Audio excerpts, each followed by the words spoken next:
Hello everyone, welcome to Namdev academy YouTube channel. Guys आज बात करेंगे अपन सेट नंबर 40 की। 39 सेट अपन कवर कर चुके हैं। सेट नंबर 40 देखते हैं, इसमें क्वेश्चंस देखेंगे अपन गाइज 31 से आगे तक। आगे बढ़ेंगे उससे पहले चैनल को सब्सक्राइब कर लीजिएगा, नहीं किया हो तो वीडियो को लाइक शेयर जरूर कर दीजिएगा। गाइज देखिएगा क्वेश्चन नंबर 31 क्या कहता है, निम्न में से किसमें अधिकतम संयोजी इलेक्ट्रॉन होते हैं। संयोजी इलेक्ट्रॉन को इंग्लिश के अंदर बोला जाता है वैलेंसी इलेक्ट्रॉन। वैलेंसी इलेक्ट्रॉन होता क्या चीज़ है। गाइज अपन एटम की बात करें तो इसके अंदर न्यूक्लियस होता है, न्यूक्लियस के अंदर प्रोटॉन और न्यूट्रॉन होते हैं, बाहर इसके चारों तरफ कक्षाएं होती है और कक्षाओं में इलेक्ट्रॉन चारों ओर चक्कर लगाते रहते हैं। यदि अपन बात करें आउटर मोस्ट कक्षा होती है उसके अंदर जितने भी इलेक्ट्रॉन होते हैं, सबसे बाहरी कक्षा के अंदर जितने भी इलेक्ट्रॉन होते हैं गाइज वो दूसरे एटम के साथ में अपना कॉम्बिनेशन बनाने के लिए तत्पर रहते हैं। और ये जो बाहरी कक्षा के अंदर जो इलेक्ट्रॉन होते हैं उनको कहते हैं संयोजी इलेक्ट्रॉन। ठीक है, तो यहाँ पे अपना करेक्ट आंसर क्या बनेगा गाइज, संयोजी इलेक्ट्रॉन। आप लोग समझ गए होंगे। अब बात करें तो गाइज सोडियम होता है 11 पे, एल्यूमिनियम होता है 13 पे, सिलिकॉन 14 पे और फॉस्फोरस 15 पे। गाइज कोई भी कक्षा स्थायित्व है, कोई भी एटम स्थायित्व तब होता है जब उसकी बाहरी कक्षा के अंदर 2 या 8 इलेक्ट्रॉन हो। 2, 8, 18, 32 इस तरीके से इलेक्ट्रॉन हो, वो स्थायित्व होता है। गाइज अपन इसके इलेक्ट्रॉनिक विन्यास की बात करें तो 2, 8, 1 बनेगा। इसकी बात करें तो 2, 8, 3 बनेगा, 2, 8, 4 इसका बनेगा और 2, 8, 5 इसका बनेगा। तो गाइज सबसे बाहरी कक्षा में देखिएगा, इसमें आप देखोगे तो 5 इलेक्ट्रॉन है, इसमें 1 इलेक्ट्रॉन है, इसमें 3, इसमें 4। तो ये पूछा गया कि इसमें सबसे अधिकतम है, तो 5 इसके अंदर अधिकतम, तो यहाँ पे अपना करेक्ट आंसर हो जाएगा option number A. Okay guys, next बढ़ते हैं क्वेश्चन नंबर 32 की तरफ। क्वेश्चन नंबर 32 गणित का क्वेश्चन देखिएगा, इंपॉर्टेंट क्वेश्चन है, सिंपल सा क्वेश्चन है। क्वेश्चन क्या कहता है देखिएगा, दूध को इसके क्रय मूल्य पर बेचने पर 16 से 2/3% का लाभ प्राप्त करने के लिए दूध में किस अनुपात में पानी मिलाया जाना चाहिए। मतलब पानी किस अनुपात में मिलाया जाना चाहिए वो अपने को यहाँ पे पूछा गया। गाइज देखिएगा क्रय मूल्य के ऊपर ही बेचा जाता है, तो गाइज अपन बात कर लेते हैं। क्रय मूल्य मैं मान लेता हूँ 1 रुपया है, तो गाइज विक्रय मूल्य कितना है, विक्रय मूल्य भी मैं मान लेता हूँ 1 रुपया है, क्योंकि दूध को उसके क्रय मूल्य के ऊपर ही बेचा जा रहा है, यानी क्रय मूल्य और विक्रय मूल्य अपन बराबर मान लेते हैं, कोई दिक्कत नहीं है। अब गाइज इसको प्रॉफिट कितना हो रहा है, 16 से 2/3%, तो प्रॉफिट हो गया 16 × 48 × 2 50/3%।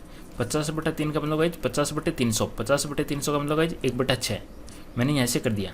अब गाइज देखिएगा इसमें प्रॉफिट, इससे मैं तुलना करूँ तो ऊपर तो हो गया 1 तो क्या है गाइज प्रॉफिट है 1, नीचे होता है हमेशा क्रय मूल्य कितना गाइज 6 और विक्रय मूल्य कितना गाइज, विक्रय मूल्य हो गया दोनों का ऐड हो जाएगा 7। अब देखिए गाइज विक्रय मूल्य 7 है, विक्रय मूल्य 7 है, विक्रय मूल्य 7 है, तब क्रय मूल्य कितना हो जाएगा, क्रय मूल्य हो जाएगा 6। और जब गाइज विक्रय मूल्य 1 रुपये है, विक्रय मूल्य 1 रुपये है, तो क्रय मूल्य कितना हो जाएगा, क्रय मूल्य हो जाएगा 6/7। ये चीज़ आप लोगों की समझ में आई कि नहीं आई, यहीं से अपना आगे का कंसेप्ट है। अब देखिए गाइज यहाँ से अपन ले लेते हैं पानी और ये ले लेते हैं अपन दूध। पानी का क्रय मूल्य हमेशा 0 होता है, दूध का क्रय मूल्य मैंने 1 माना है। ठीक है, जो गाइज जो मिश्रण अपन जो बेच रहे हैं उसका क्रय मूल्य कितना हो जाएगा, उसका क्रय मूल्य हो जाएगा 6/7। ओके गाइज, अब देखते हैं अपन यहाँ पे क्या हो जाएगा, 6/7 में से 0 गए 6/7, यहाँ पे 1 में से 6/7 गया तो गाइज 1/7 हो जाएगा। तो यहाँ पे 7 से मल्टीप्लाइड कर देंगे तो 1:6 अपना करेक्ट आंसर हो जाएगा। तो इस तरीके से ऑप्शन नंबर डी आपका करेक्ट आंसर हो जाएगा। क्वेश्चन इंपॉर्टेंट है गाइज, इस तरीके का क्वेश्चन आ सकता है। ठीक है, इसमें कुछ नहीं किया, क्रय मूल्य विक्रय मूल्य को दोनों मान लिया। ये जो प्रॉफिट वाला था इससे अपने ये जो क्रय मूल्य का पता लगा लिया, 1/6 आया, एक क्या हो गया प्रॉफिट हो गया, नीचे वाला 6 क्रय मूल्य हो गया, दोनों का ऐड करेंगे तो विक्रय मूल्य हो गया 7 हो गया। विक्रय मूल्य 7 है तो क्रय मूल्य हो गया 6 और विक्रय मूल्य 1 है तो क्रय मूल्य हो जाएगा 6/7। अब गाइज ये जो मिश्रण का क्रय मूल्य आ गया अपने पास में, ये 6/7 आ गया, तो देखिएगा 0, 1, 6/7 और यहाँ से अपने पास में रेशियो आ गया 1:6। पानी किस अनुपात में मिलाया गया, तो पानी 1:6 के अनुपात में मिलाया गया। आंसर हो जाएगा option D. Next question, question number 33 की बात कर लेते गाइज। डी अपना करेक्ट आंसर हो जाएगा। 3x - y = 5 है तो 8x अपॉन 2y की वैल्यू क्या होगी। ये भी अच्छा क्वेश्चन है। देखिए गाइज इसमें कुछ नहीं करना है आपको, 8 है, 8 को आप क्या लिख सकते हो, 2 रख सकते हो, इसके ऊपर x हो गई अपॉन में 2y। तो गाइज इसको मैं क्या रखूँ, 2 अपॉन 2y।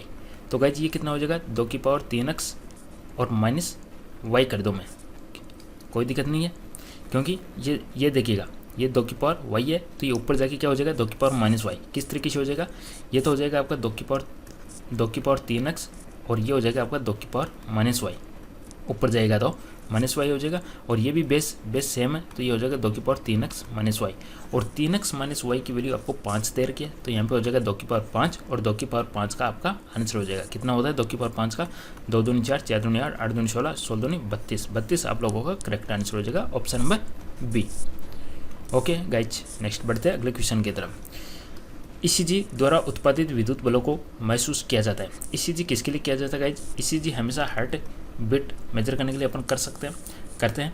ईसीजी इलेक्ट्रोकार्डियोग्राम इसकी फुल फॉर्म होती है, तो ये हमेशा हार्ट टेस्ट के लिए काम में लिया जाता है। ऑप्शन नंबर डी आपका करेक्ट हो जाएगा, इलेक्ट्रोकार्डियोग्राम। नेक्स्ट क्वेश्चन नंबर 35 की बात करते हैं। उच्च गति डाटा के लिए वायरलेस ब्रॉडबैंड संचार का एक मानक है। देखिए गाइज, अपने को हायर स्पीड के ऊपर डाटा ट्रांसफर करना है, ठीक है। जैसे कि अपने से 3G से 4G आया, ठीक है, तो इसके लिए किसका यूज किया गया? मोबाइल से 3G स्पीड चलती थी, उसके बाद में 4G स्पीड आने लगी, तो ये जो विस्तार किया गया हाई रेंज तक, उच्च गति के लिए हाई स्पीड तक, ये किसके द्वारा किया गया? तो गाइज ये किया गया LTE के द्वारा, और इसकी फुल फॉर्म होती है लॉन्ग टर्म इवोल्यूशन। इसकी फुल फॉर्म होती है, एग्जाम में पूछा जा सकता है, तो ये आप लोग ध्यान दे सकते हो। तो आंसर हो जाएगा अपना LTE, long term evolution. Question number 36 की बात करते हैं गाइज, देखिएगा। क्वेश्चन नंबर 36 क्या कहते हैं? एक आयताकार उद्यान की लंबाई और चौड़ाई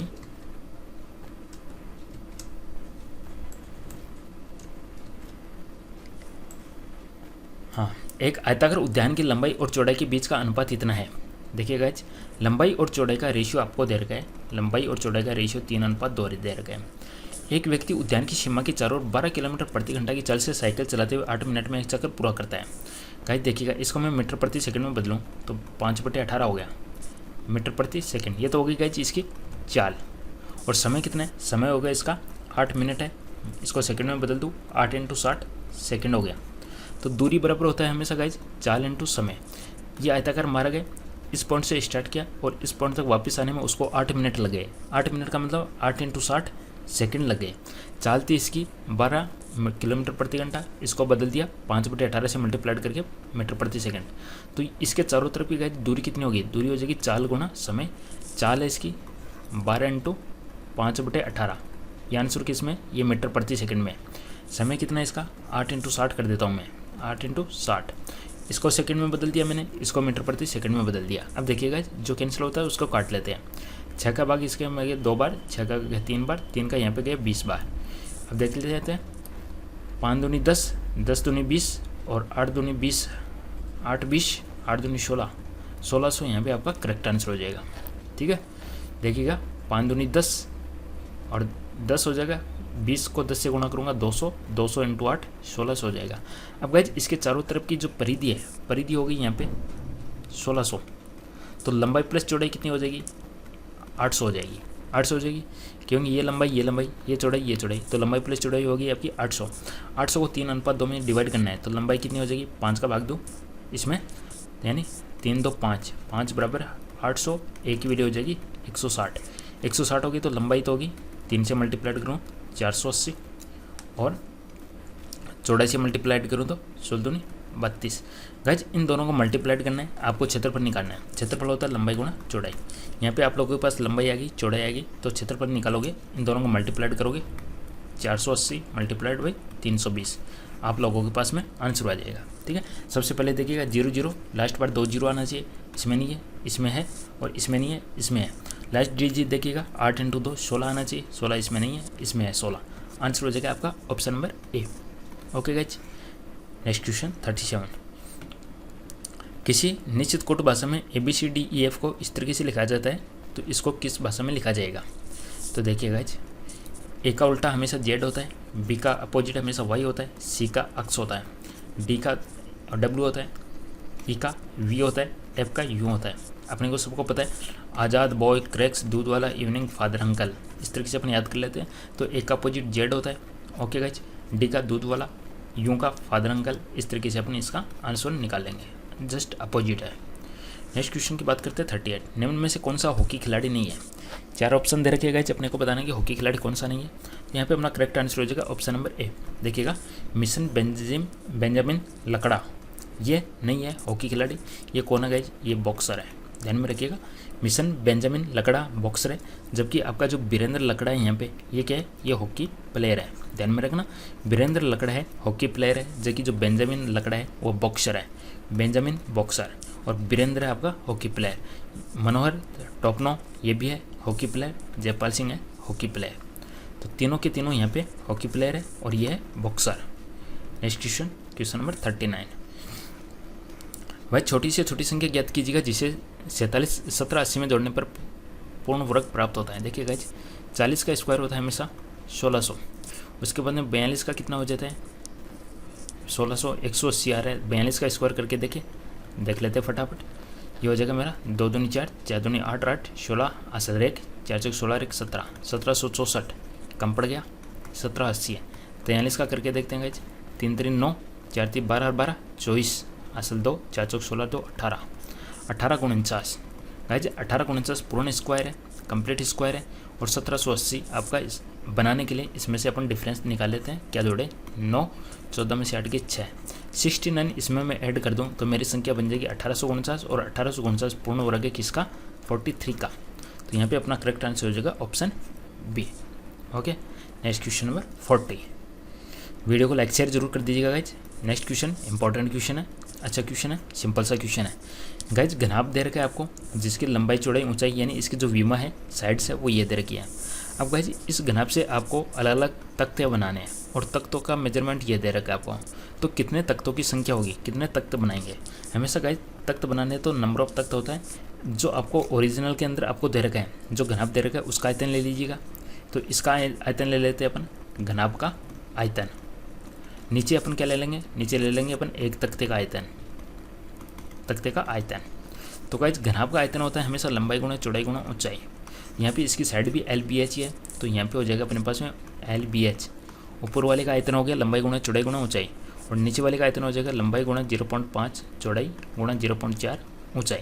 H से H कैंसिल, B से B कैंसिल और L से L कैंसिल। तो ये हो जाएगा 1/0.5 अपॉन 0.4 पॉइंट तो ऊपर हो जाएगा 100। तो ये हो जाएगा 5 के 20, 20 का इसमें भाग चला जाएगा 5 बार। करेक्ट आंसर हो जाएगा option number b. Okay guys, simple सा क्वेश्चन है बट इंपॉर्टेंट क्वेश्चन है, आंसर हो जाएगा बी। क्वेश्चन नंबर 41 देखिए गाइज, क्वेश्चन नंबर 41 क्या कहते हैं, अपने को माध्यिका निकालनी है, मीडियन निकालनी है। गाइज 3 चीज़ें होती है, एक तो होता है मीन होता है, एक होता है मोड होता है, एक होता है मीडियन। देखिए गाइज इनको किस तरीके से निकालते हैं। यदि आप लोगों को मीन निकालना है तो जितनी दी हुई संख्या है उनका ऐड कीजिएगा, सम कीजिएगा और जिस तरीके से अपन औसत निकालते हैं उसी तरीके से आप लोगों को निकालना है। यदि आपको मीन निकालना है जिस तरीके से अपन औसत निकालते हैं, संख्या का योग बटे संख्या, आपका आंसर हो जाएगा। मोड का मतलब होता है गाइज जो संख्या आपकी यहाँ के अंदर सबसे ज़्यादा हो रही है वही आपका मोड हो जाएगा। जैसे यहाँ पे एक आपका सबसे ज़्यादा बार आ रहा है तो इस क्वेश्चन का जो मोड है वो हो जाएगा 1।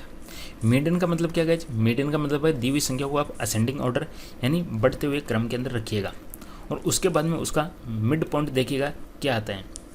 तो गाइज इसको मैं बढ़ते हुए क्रम में रखूँ तो देखिएगा 2 बार तो 1 है, 1 1 हो गया। उसके बाद में 2 3 4 5 6, 2 3 4 5 6, 6 हो गया, 7 8 9, 7 8 9।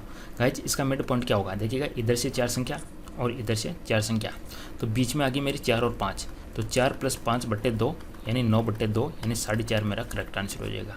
ऑप्शन बी आपका करेक्ट आंसर हो जाएगा। ठीक है, इसी क्वेश्चन में यदि गाइज 9 संख्या होती है अपने पास में, एक संख्या नहीं होती, तब क्या होता है, इधर से मैंने 3 संख्या घटा दी, इधर से 3 संख्या घटा दी, फिर से इधर से 1 संख्या घटा दी और इधर से 1 संख्या घटा दी, बीच वाली संख्या होगी 4।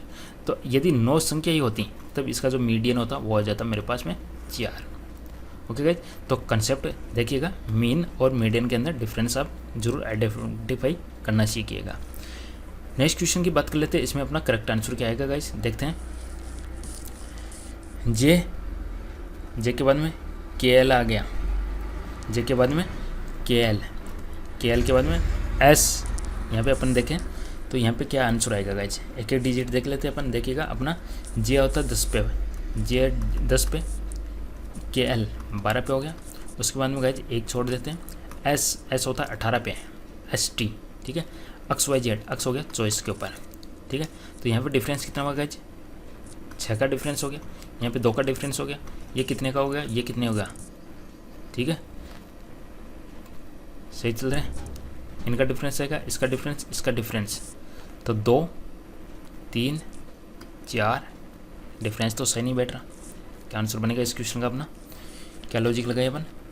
डी आता है 4 पे, I हो गया 9 पे, P हो गया 16 पे और R हो गया, सॉरी इसमें अपने देखो S आता 19 पे आता है, ये मिस्टेक की थी, S आता 19 पे। ओके देखते हैं, J हो गया 10 पे, एल हो गया 12 पे, बाद में पता नहीं क्या है, एस हो गया 19 के ऊपर, और उसके बाद में एक्स हो गया अपना 24 के ऊपर। तो गाइज 2 का डिफरेंस है, यहाँ पे पता नहीं, यहाँ पे पता नहीं, यहाँ पे हो गया 5 का डिफरेंस, तो ये 3 का है, ये 4 का डिफरेंस है।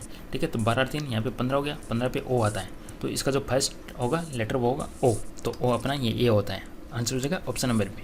Okay guys, next relation find करने की ज़रूरत नहीं है, आंसर हो जाएगा ऑप्शन बी।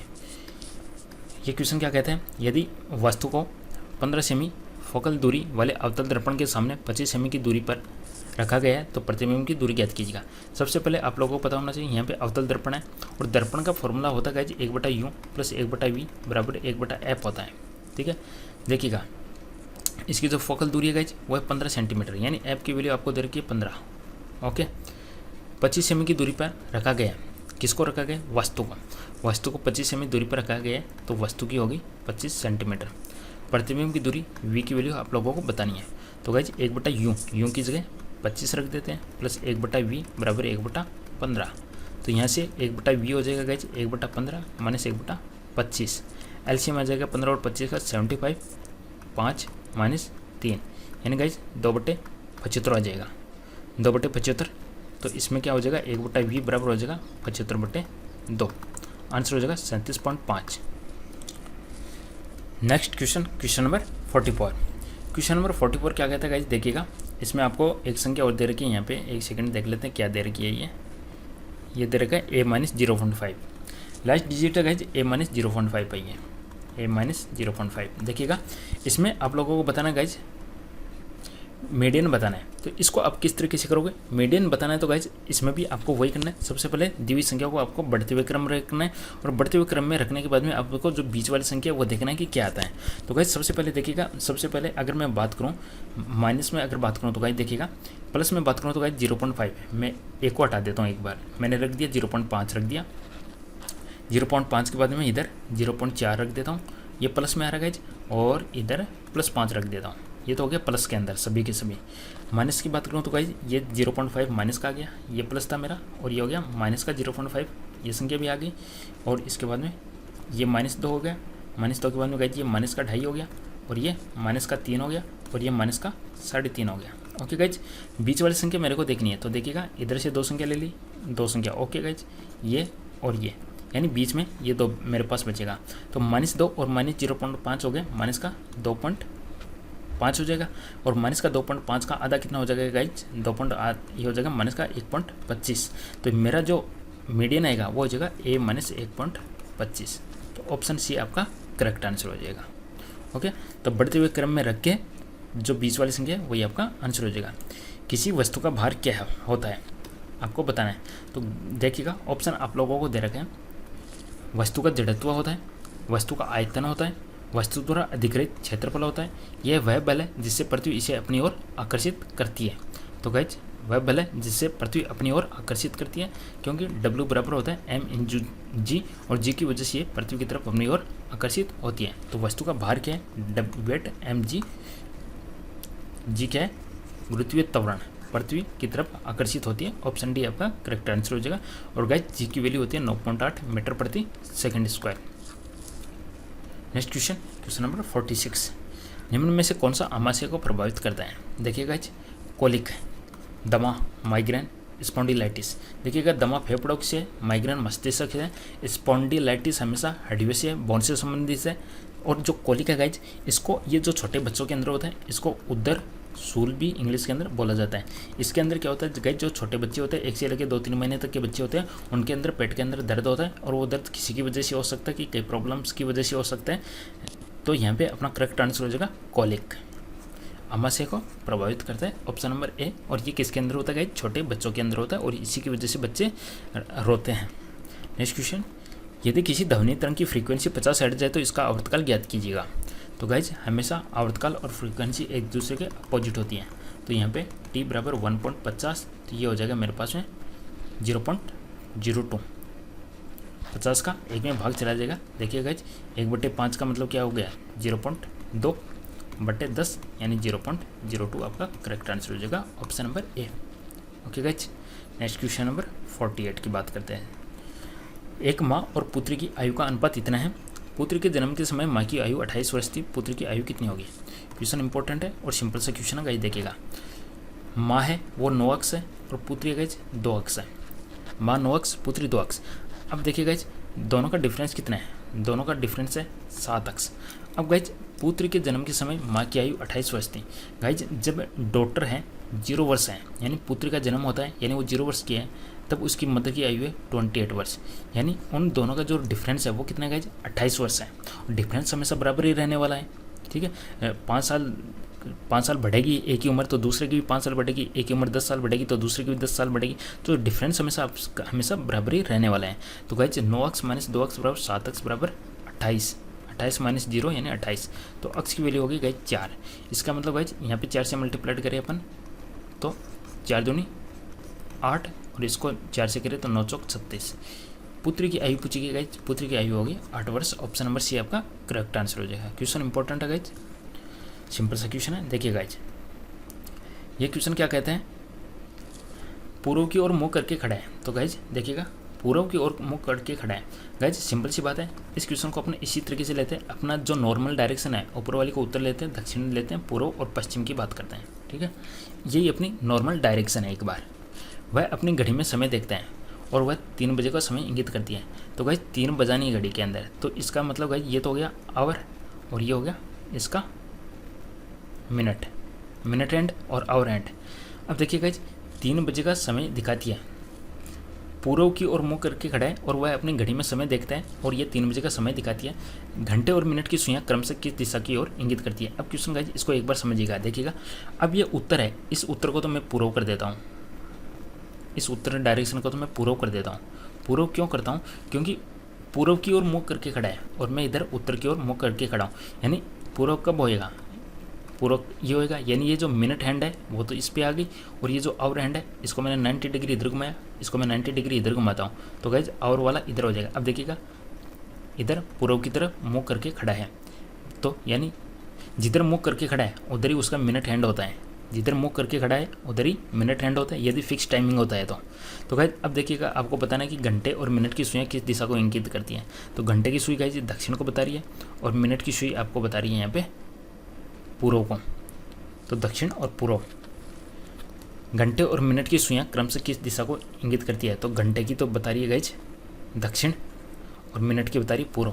दक्षिण और पूर्व आपका करेक्ट आंसर हो जाएगा, ऑप्शन नंबर सी। आंसर देख लेते हैं इसको। और गाइज इस क्वेश्चन को आप चाहो तो वैसे भी घड़ी को घुमा सकते हो। आंसर हो जाएगा ऑप्शन सी दक्षिण एंड पूर्व। Next question 50। एक माँ और पुत्र की वर्तमान आयु 5:12:5 है। 10 वर्ष बाद देखिएगा गाइज 12:5 है, ठीक है। ये माँ होगी, ये इसकी डॉटर होगी, मदर और डॉटर। 10 वर्ष बाद माँ की आयु बेटी से दुगनी हो जाती है। ये 10 वर्ष बाद 2:1 का रेशियो बन जाता है। वर्तमान में उनकी आयु का योग क्या है। देखिए गाइज 12 और 5 17, 17 का भाग इसमें किस में जा रहा है, वही अपना करेक्ट आंसर हो जाएगा। 17 का भाग इसमें जा रहा है, आंसर हो जाएगा। बाकी अपन इसको सोल्व करने की कोशिश करें तो देखिएगा 12 और 5 का डिफरेंस कितना हो गया 7, 2 और 1 का डिफरेंस 1 हो गया। इस डिफरेंस को गाइज मेरे को बराबर करना है तो इसको भी 7 से मल्टीप्लाइड करूँगा तो ये हो जाएगा 7, इसकी जगह हो जाएगा 7 और इसकी जगह हो जाएगा 14। इधर देखिएगा 7 और 5 का डिफरेंस 2 हो गया, 14 और 12 का डिफरेंस 2 हो गया और इधर डिफरेंस कितना हो रहा है 10। 2 = 10 हो गया तो 1 = कितना हो जाएगा 5। 1 की वैल्यू 5 आ गई तो अपने को जो पूछा वो आंसर गुणा कर दीजिएगा। 5 है, इसको 5 से मल्टीप्लाइड कर दीजिएगा तो ये तो हो जाएगा 25। इसको 5 से मल्टीप्लाइड कर दीजिएगा, ये हो जाएगा 12×5 = 60। दोनों का टोटल कितना हो जाएगा गाइज 85। आंसर हो जाएगा option number A. Question number 51 की बात करते हैं। 51 क्या कहते हैं, निम्नलिखित पदार्थों को उनके संबंधित अपवर्तनांकों को आरोही क्रम में व्यवस्थित करें। देखिए गाइज अपवर्तनांक होता क्या, सबसे पहले तो अपने को ये पता होना चाहिए। अपवर्तनांक को इंग्लिश के अंदर बोला जाता है रिफ्रैक्टिव इंडेक्स और रिफ्रैक्टिव इंडेक्स का मतलब होता है गाइज देखिएगा प्रकाश की चाल होती है किसके अंदर, light, velocity of light in vacuum. ऊपर तो होता है गाइज वैक्यूम और नीचे होता है मीडियम। किसके अंदर, प्रकाश की चाल वैक्यूम के अंदर कितनी है, प्रकाश की चाल मीडियम के अंदर कितनी है, उन दोनों का जो रेशियो होता है वो कहलाता है रिफ्रैक्टिव इंडेक्स, अपवर्तनांक, ठीक है। अब देखिएगा गाइज अपन इसके अंदर बात करें वैक्यूम, वैक्यूम का हमेशा कितना होता है 1 होता है वैक्यूम का। एयर की बात करें हवा का होता है हमेशा 1.03, हवा का होता है 1.0, हवा का होता है 1.00293 और गाइज पानी का होता है 1.333, ठीक है। और गाइज जिस तरीके से अपन सॉलिड की तरफ बढ़ते जाते हैं अपूर्णांक का मान बढ़ता जाता है।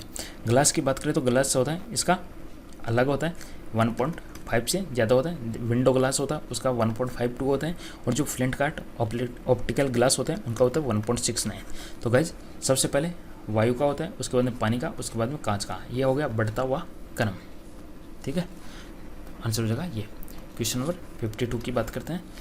एक राशि पर 2 वर्ष का साधारण ब्याज 660 रुपये, जबकि ब्याज की दर समान रखते हुए 2 वर्षों का चक्रवृद्धि ब्याज 696.30 रुपये ब्याज दर ज्ञात कीजिएगा। देखिए गाइज ये क्वेश्चन अपना क्वेश्चन इंपॉर्टेंट है गाइज।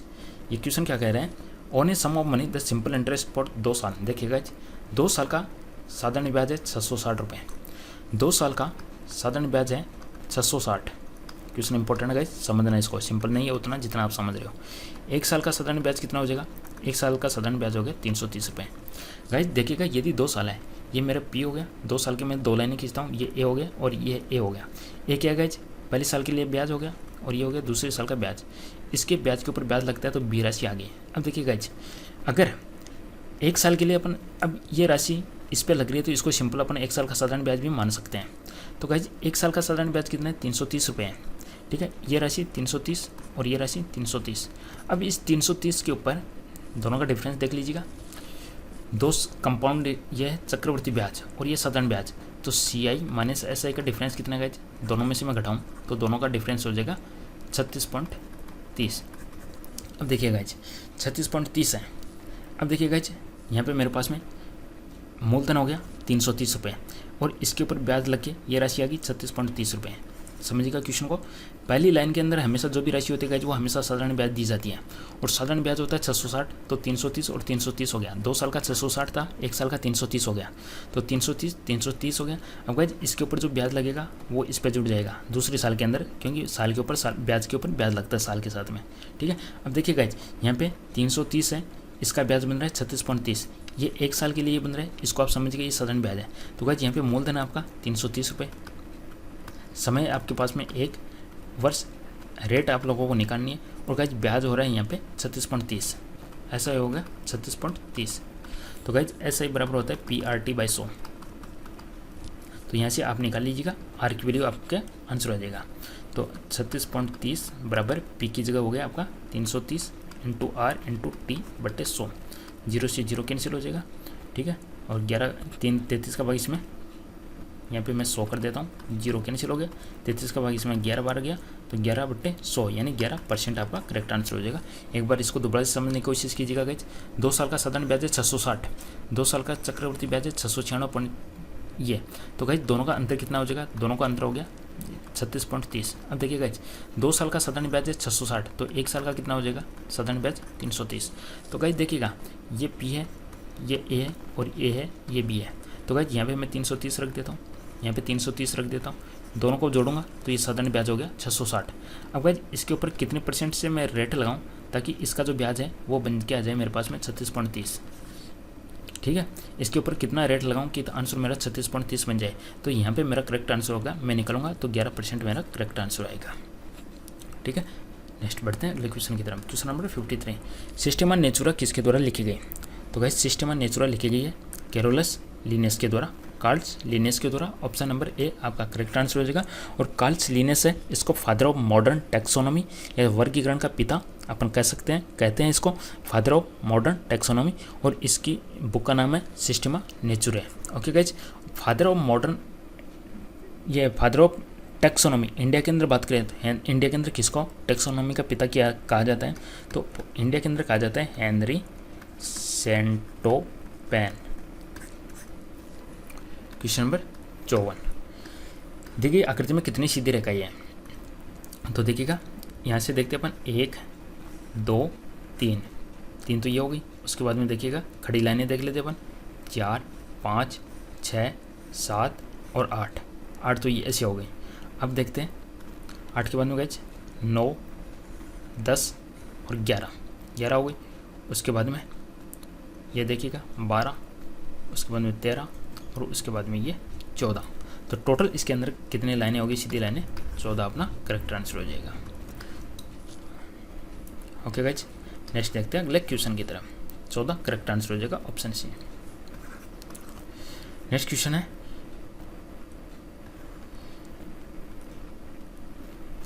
इनमें से कौन नर्मदा बचाओ आंदोलन से संबंधित भारतीय सामाजिक कार्यकर्ता है। देखिए गाइज, नर्मदा बचाओ से संबंधित है मेधा पाटकर, रट लीजिएगा, क्वेश्चन काफ़ी इंपॉर्टेंट है। नर्मदा बचाओ से संबंधित है मेधा पाटकर। बाकी आपको यहाँ पे दे रखा है पेट्रिशिया मुकिम, ये किससे संबंधित है, ये संबंधित है माइनिंग से संबंधित है। सभी के सभी सामाजिक कार्यकर्ता हैं। ये नर्मदा बचाओ से संबंधित है, ये माइनिंग यानी खानों से संबंधित है, और कहाँ पे है, ये मेघालय के अंदर।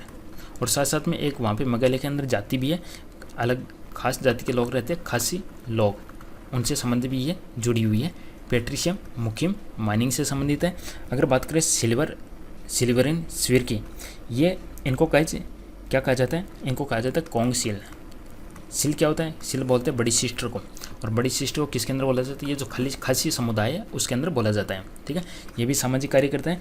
और ये जो मोहिनीगिरी है, ये औरतों से जुड़े हुए मुद्दों से संबंधित सामाजिक कार्य करते हैं। तो अलग अलग सामाजिक कार्यकर्ता हैं। यहाँ पे पूछा गया नर्मदा बचाओ से, आंसर हो जाएगा मेधा पाटकर। क्वेश्चन 56 देखते हैं। गाइस ये क्वेश्चन आप लोगों के लिए छोड़ता हूँ, इसका लॉजिक बताएगा किस तरीके से आंसर आएगा, और रेलेवेंट इसका आंसर माना 3। ओके गाइज, तो इसका आप लोगों को आंसर देख के बताना है कि क्या रीजन है जिसकी वजह से इसका आंसर 3 आया। नेक्स्ट क्वेश्चन 57, विश्व वन्यजीव दिवस 2019 की विषय वस्तु क्या थी। तो गाइज आप लोगों को 2019 की ध्यान में रखने की ज़रूरत नहीं है, 2020 की ध्यान में रखिएगा। वर्ल्ड वाइल्ड लाइफ डे हमेशा 3 मार्च को मनाया जाता है, 3 मार्च को मनाया जाता है। और इसकी जो 2020 की थीम है वह sustaining all life on earth, sustaining all life on earth, ये इसकी थीम है। Okay guys, sustaining all life on earth 2020 की थीम है, और 2019 की थीम थी life below water for people and planet. ठीक है, और 2020 की थीम है sustaining all life on earth, पृथ्वी के ऊपर जितने भी लाइफ है उनको बने हुए रहना। नेक्स्ट क्वेश्चन, और कब मनाया जाता है वर्ल्ड वाइल्ड लाइफ डे, 3 मार्च को मनाया जाता है।